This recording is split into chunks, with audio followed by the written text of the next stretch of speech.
Hi, all you shiny happy people. Melissa Berube here with White Diamond. And today I'm going to piggyback a little bit on what I talked about last week. And being that we're in now October and Halloween season, I'm going to talk about things that sometimes are a little scary at first and might kind of make your eyes go all googly and bub out of your head, but maybe shouldn't necessarily. Maybe you should smile anyway.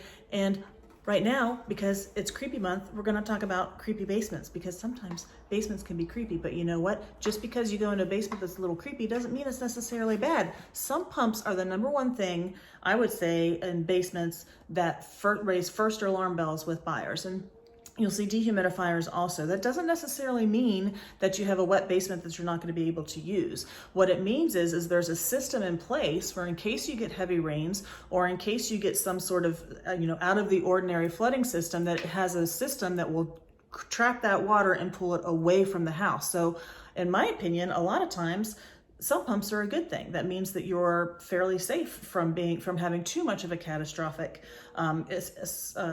event in your basement that has to do with water. Now, of course, a home inspector will be able to tell you more about that and what the system is, and the seller's disclosure should tell you about any potential issues. But just because you see a sump pump or a dehumidifier in the basement does not necessarily mean you have an always wet basement and you can't do anything about it. Second one I see is foundation cracks. Now, sometimes foundation cracks are very scary, and you should have an engineer come in and take a look at them. But typically, if you have just kind of step cracking, which is along the mortar of the blocks in the basement that are very, very small, that's typical settlement. So if you see foundation cracks, it's not necessarily a bad thing.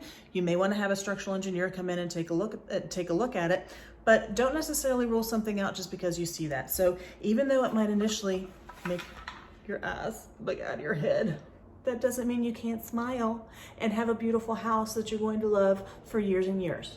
So that's my advice this week. I hope it's a good one. Get your scary little Halloween jewelry out and go pick your pumpkins and your apples and enjoy the season. Take care.